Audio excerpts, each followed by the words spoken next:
Chairman Thompson, Ranking Member Rogers, and distinguished members of the committee, it is my honor to appear before you today.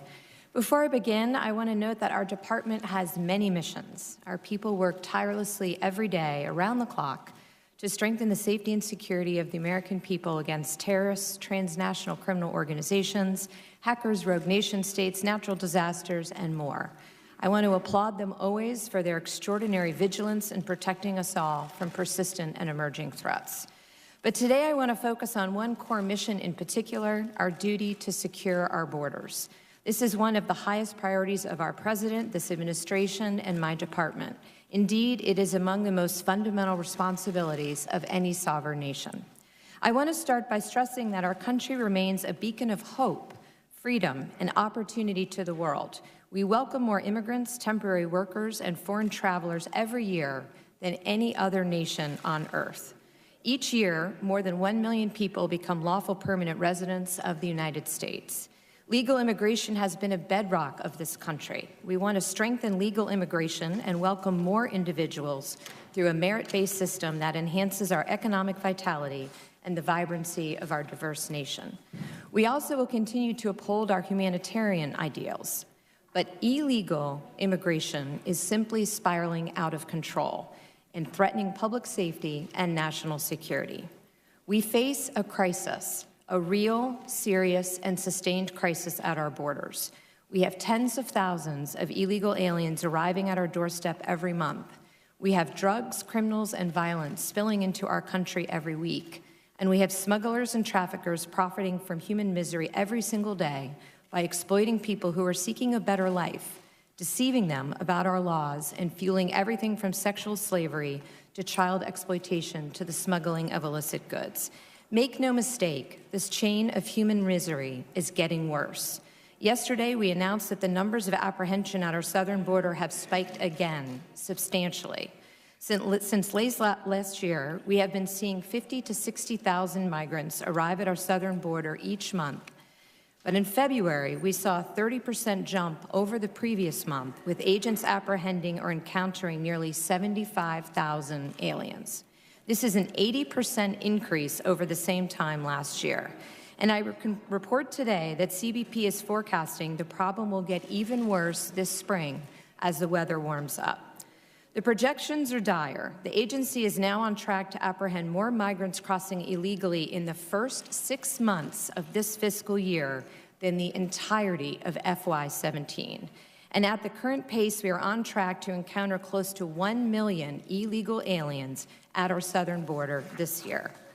Our capacity is already severely restrained, but these increases will overwhelm the system entirely.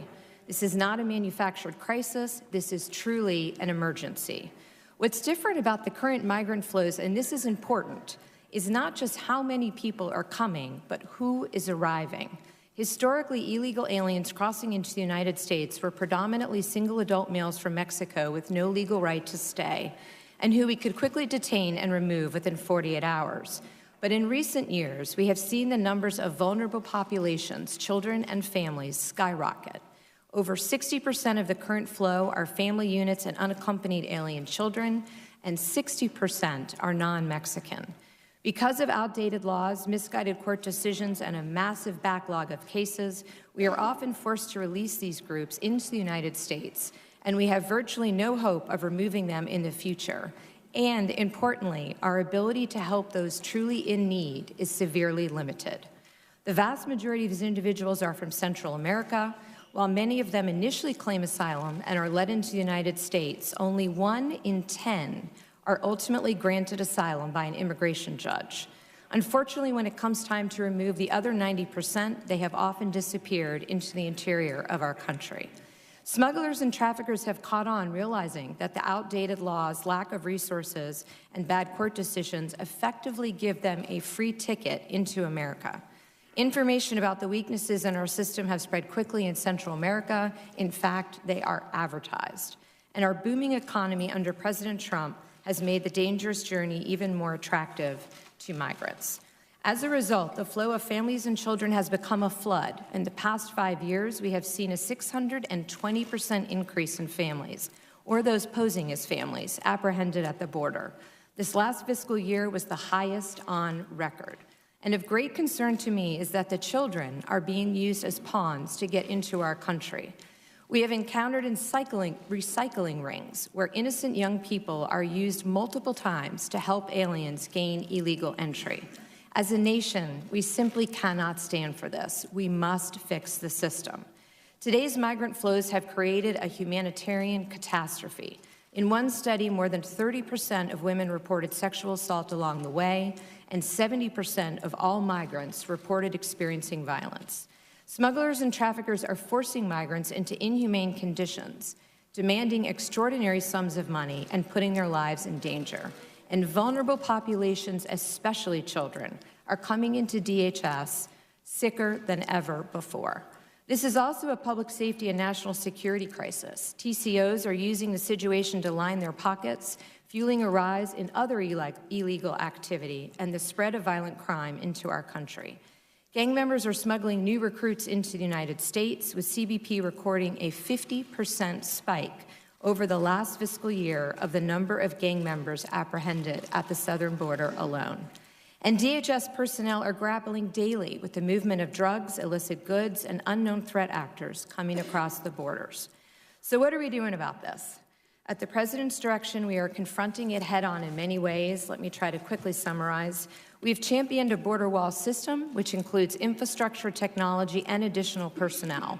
We've implemented virtually every measure within our authority to end catch and release, to keep aliens with no legal right to stay from being released into our country.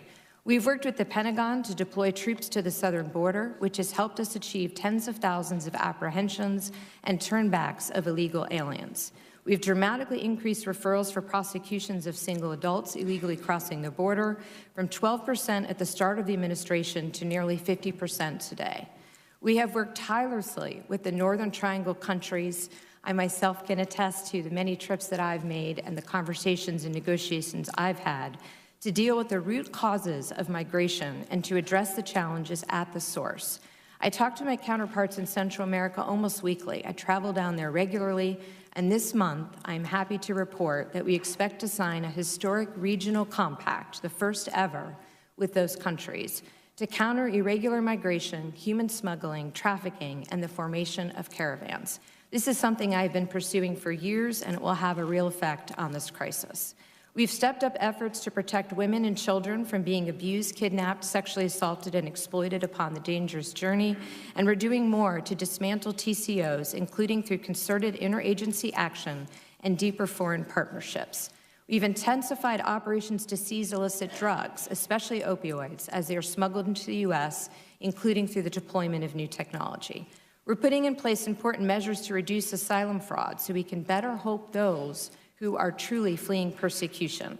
This includes having certain individuals wait in Mexico until their claims are processed and where they are afforded humanitarian protection to ensure that the flow is safe and orderly. But it's simply still not enough. We need Congress to act so that we can take operational control of the border, as Congress directed us in law to do, to protect vulnerable populations, to reduce the life-ending flow of drugs into America, and to confront the scourge of human trafficking. Without congressional action, America's borders will never be secure. Until we deal with the outdated laws that contribute to this problem, the situation will only get worse. Simply put, the laws are not keeping up with the migrant flows. The gaps in the system are obvious. Just as laws must be revised to address technological advances and emerging threats, so too must the laws be changed to address vastly different circumstances at the border. If migrants arrive with children, we can only detain them for days, and then we have to release them. Even when they have no legal right to stay, we cannot keep them together as a family. Please summarize your statement. Please. So what do we need? We need Congress to change the law to promote family unity, to ensure the safe and prompt return of UACs back to their home countries, and to close loopholes that allow dangerous criminals to get released into our communities. I'm happy to, in response to questions, talk more about our activities with the Northern Triangle, but I would just like to conclude my remarks by asking for Congress to work with me. I'm happy to meet with anyone that has a suggested solution. No rational person would design an immigration system like we have today. It's dangerous for Americans, it's dangerous for migrants, it undermines our nation's values, and it fails to uphold our fundamental obligations to the American people. Although we may disagree on solutions, I hope there can be a consensus that the current system isn't working and that this is an emergency we must address together. I look forward to your questions. Thank you, Chair.